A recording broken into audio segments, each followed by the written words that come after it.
চলে গেল, তুমি পাইলা না। এবার বিগলিত হলো, বললো বেশ আমি তোদের হাতে আমার গোপালকে তোমার বাজার ছিল তুলে দিলাম। তবে একটা কথা মনে রাখবি, 7 নাই 5 নাই, একাই আমার প্রাণের কৃষ্ণ গোপাল, তাই সময় হলে আমার হাতে আবার ফিরিয়ে দিবি।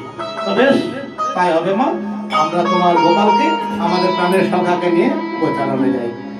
হই হই মানে আনন্দে আর ধরছে না। সকল রাখাল বলো নিজ নিজ বেশভূষা করে নিয়ে নিজ নিজ বাদ্যযন্ত্র যেগুলো আছে সব বাজাতে শুরু করলো।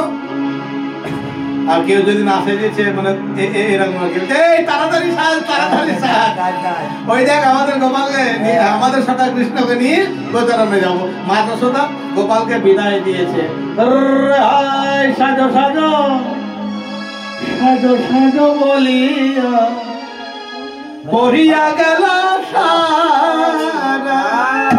সাজো সাজো বলিয়া